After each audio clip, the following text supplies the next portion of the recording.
नमस्कार विद्यार्थियों,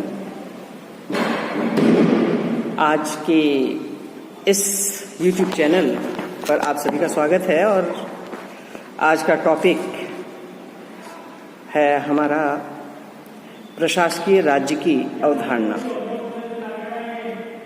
उम्मीद है पहले भी जो YouTube पर मैंने अपने वीडियो डाले हैं शायद आपको समझ में आया होगा।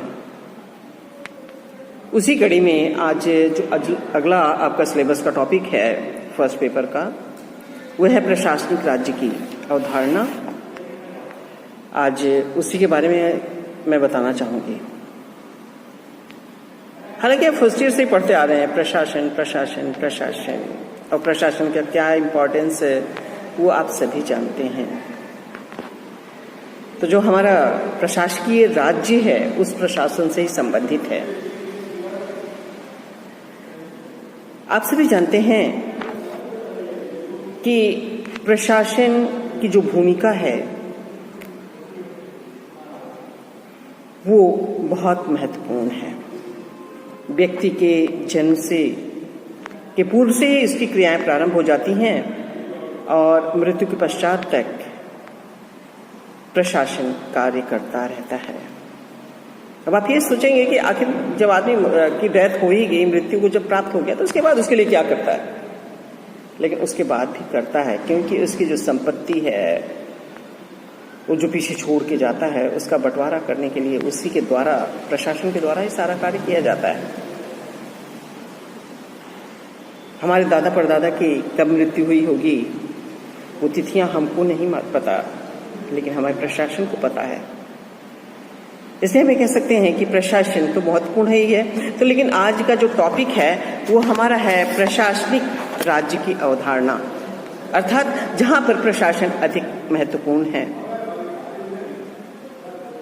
हम वर्तमान में ये देखते हैं कि जो भी राज्य हैं अब वो नियामकीय कार्य नहीं कर रहे हैं, बल्कि वो अधिकतम समाज के कल्याण के लिए कार्य कर रहे हैं, अधिकतम संभव सुविधाएं उपलब्ध करवाने के लिए कार्य कर रहे हैं, एक विकसित समाज का निर्माण करने के लिए प्रयासरत है। इसलिए उनकी भूमिका में अत्यधिक वृद्धि हो गई है। और प्रशासन यदि कार्य ना करे, एक दिन भी कार्य अगर नहीं करता है, तो पूरा व्यक्ति का जीवन अस्त व्यस्त हो जाता है।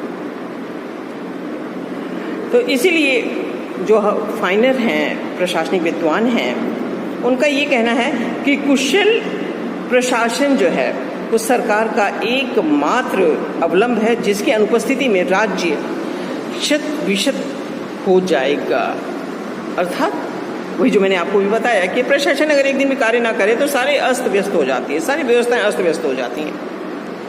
और इसी कड़ी में डानहम ने भी कहा है कि यदि हमारी सभ्यता असफल रहती है तो वो मुख्यतः प्रशासन की असफलता के कारण ही होती है। अगर प्रशासन असफल रहता है तो हमारे सारे कार्य असफल हो जाएंगे, हम विकास नहीं कर सकते। और इस अवधारणा का सर्वप्रथम जो प्रयोग किया वो ड्वाइट वाल्डो ने 1948 में किया। उन्होंने अपनी जो कृति है, जो एक पुस्तक की जो रचना की है, उसका नाम भी उन्होंने प्रशासकीय राज्य के नाम से है।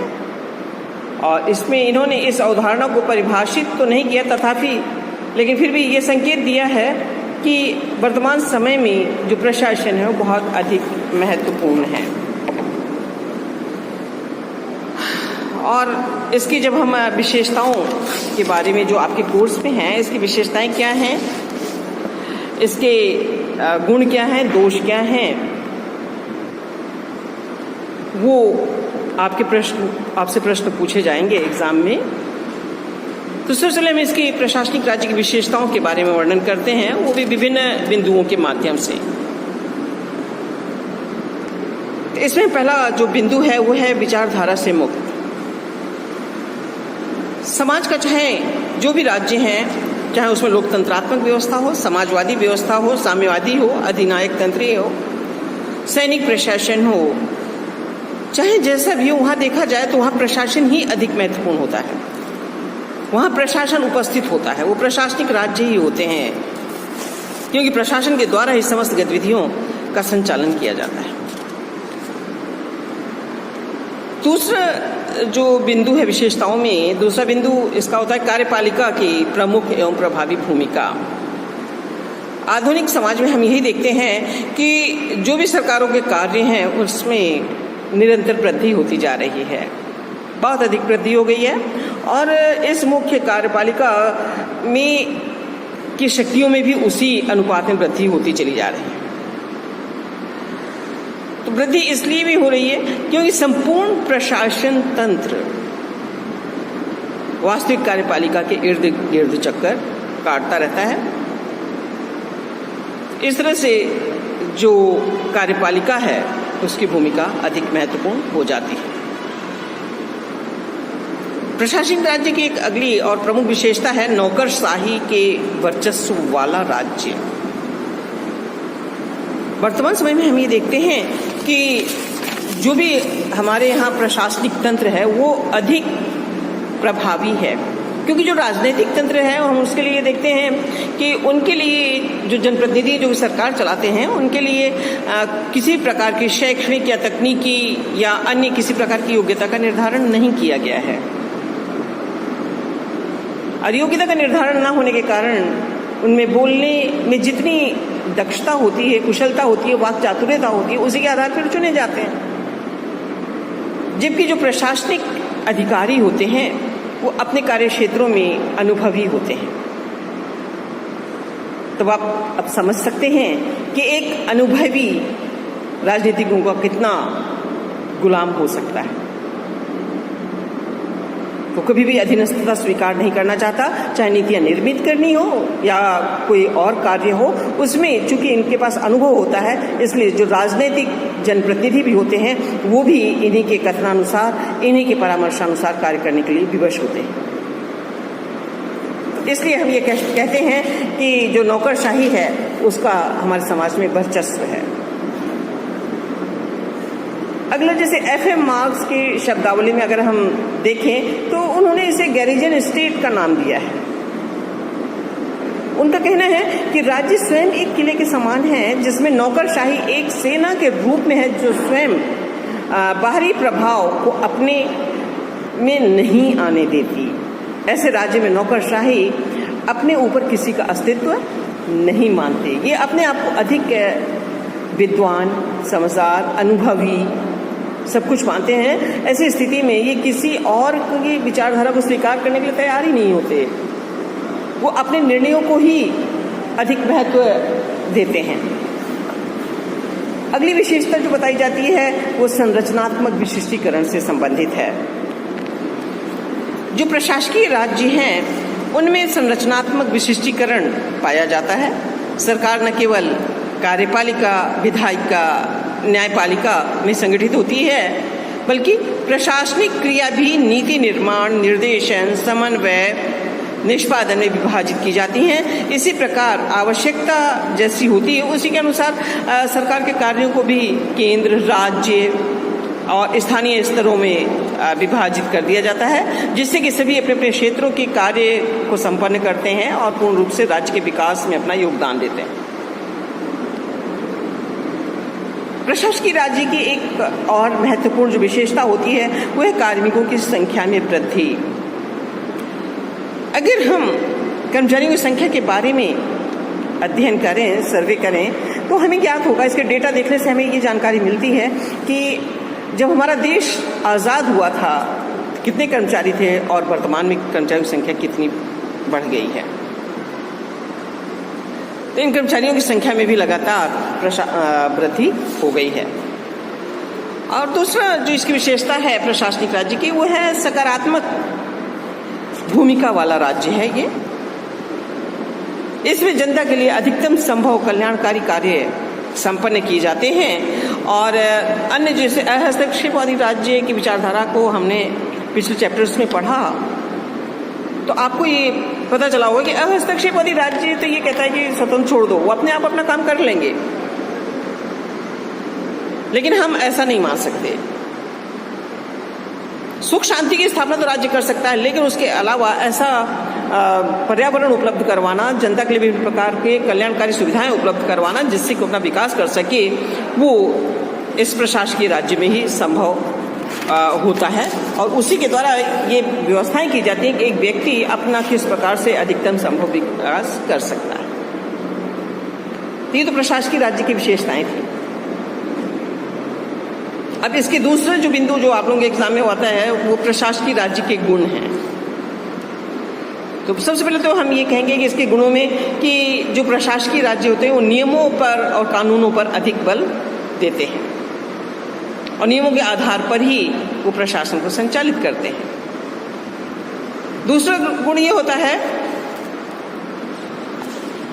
होता है कि ये अपने जो भी विशेषज्ञ होते हैं इन्हें अपने कार्यक्षेत्र के अनुभवी होते हैं, इसलिए उन अनुभवों के कारण ये विशेषज्ञ रूप में अपने समस्त जो कार्य हैं उनको संपन्न करते हैं। और अगला गुण ये बताया जाता है कि प्रशासकीय राज्य की जो अवधारणा है उसमें कार्यपालिका के नेतृत्व का उदय हुआ है, अब जिसे कि जनता देखती है। जैसे वर्तमान में हम वास्तविक अपने कार्यपालिका प्रधानमंत्री की तरफ ही देखते हैं और ये देखते हैं कि ये हमें किस ओर ले जाएंगे। अगर हमें हमारे लक्ष्यों की प्राप्ति होती है। अगला गुण इसकी कार्यपालिका के नेतृत्व से संबंधित है। वर्तमान में जैसा कि हम देखते हैं कि कार्यपालिका के तरफ ही नेतृत्व की तरफ ही जनता देखती है। यदि कार्यपालिका के द्वारा अच्छे कार्य किए जा रहे हैं तो उसका श्रेय मिलता है, और अच्छे कार्य नहीं किए गए, जनता को अगर कुछ समस्याओं का सामना करना पड़ा तो वो उसका दोष भी उन्हीं को देते हैं। इसलिए जो कार्यपालिका है वो भी प्रशासन की तरफ देखती है कि प्रशासन के द्वारा जो भी कार्य हैं उसको कुशलतापूर्वक संपन्न किए जाएं जिससे कि जनता को अधिकतम संभव सुविधाएं मिल सके। तो ये हमने देखा कि क्या इसके गुण हैं प्रशासनिक राज्य के। अब हम दोषों के ऊपर आते हैं। इससे पहला दोष हम बता सकते हैं कि लोकतांत्रिक व्यवस्था के प्रतिकूल होता है, अर्थात हमारे यहाँ लोकतंत्र है और जो प्रशासन है वो जनता की सेवा के लिए है, और प्रशासन में जो लोग कार्य करते हैं, जो उच्च अधिकारी, उनको प्रशासक कहा जाता है, लेकिन वो अपने आप को किसी की अधीनस्थता स्वीकार नहीं करते। वो लोकतंत्र के प्रतिकूल व्यवहार करते हैं। वो अपने आप को मालिक समझते हैं, अपने आप को सक्षम, अपने आप को श्रेष्ठ सब समझते हैं। तो इस तरह से उनकी ये भावनाएं होती हैं। और दूसरा जो कहा जाता है कि जनसाधारण की जो मांगे होती हैं उसकी भी उपेक्षा करते रहते हैं। उनका ये होता है कि हम जो करते हैं वो हम श्रेष्ठ हैं, हम जानते हैं कि जनता के लिए अच्छा क्या है, इसलिए हम उसको संपन्न कर रहे हैं। और नेक्स्ट जो बताई जाती है कि लाल फीताशाही, कि ये नियमों और कानूनों पर इतना अधिक ध्यान देते हैं, इतना अधिक जोर देते हैं कि जो वास्तविक उद्देश्य होता है वो भी कई बार डगमगा सा जाता है, वो वास्तविक रूप में उनकी क्रियान्विति नहीं हो पाती है। और ये जो प्रशासनिक अधिकारी होते हैं इनको शक्ति से, सत्ता से बहुत प्रेम होता है, लगाव होता है। वो अपनी सत्ता का प्रत्यायोजन नहीं करना चाहते, अपने अधीनस्थों में विभाजित नहीं करना चाहते, क्योंकि अगर विभाजित कर देते हैं तो उनकी पूंछ कम हो जाती है। तो उन्हें शक्ति का प्रेम होता है। ये भी एक दोष है प्रशासकीय राज्य का। और ये अपना साम्राज्य की रचना करते रहते हैं कि जिस तरह से उनकी अधिक पूंछ हो सके। और दूसरा इनका एक ये भी व्यवहार होता है प्रशासनिक अधिकारियों का कि ये कार्य तो ये करते हैं, लेकिन उत्तरदायित्व जो है तो राजनीतिक जो विभाग अध्यक्ष होते हैं उनका उत्तरदायित्व होता है, इसलिए अपने उत्तरदायित्व से बचते रहते हैं। कार्य सब ये करते हैं लेकिन उसका उत्तरदायित्व जो है राजनीतिक स्तर के मंत्रियों, विभाग अध्यक्षों को मिलता है। इसलिए हम ये कहते हैं कि कुछ कमियां भी हैं, दोष भी हैं इस प्रशासकीय राज्य के, तो इन दोषों को दूर किया जाना चाहिए। और इनको दोषों को दूर करने के लिए ये कहा जा सकता है कि जो उच्च अधिकारी हैं, सबसे पहले तो हम ये कह सकते हैं कि जो मिनिस्टर्स या जो विभागाध्यक्ष राजनीतिक स्तर द्वारा चयनित किए जाते हैं, नियुक्त किए जाते हैं, वो सामान्यतः लिखे पढ़े और उस क्षेत्र के विशेषज्ञ हो, उसी क्षेत्र का विभाग उनको सौंपा जाना चाहिए। दूसरा ये है कि जो नगर पालिका स्थानीय स्तर के जिनको कि अधिकतम नीतियों क्रियान्वयन करना होता है, उन्हें भी शक्तियों का, सत्ता का प्रत्यायोजन अधिकतम मात्रा में करना चाहिए, क्योंकि अधिकतम मात्रा में नीतियों क्रियान्वयन वास्तविक रूप में उन स्थानीय स्तरों के द्वारा ही किया जा सकता है।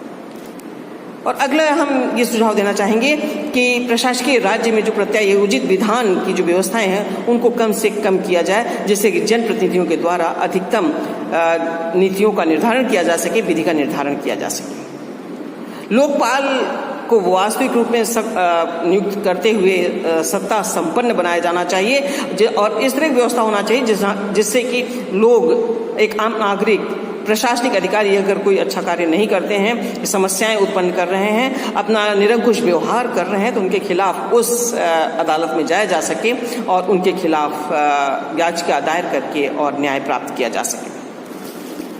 और ये भी हम कह सकते हैं कि निजी क्षेत्र को भी सुदृढ़ बनाया जाना चाहिए।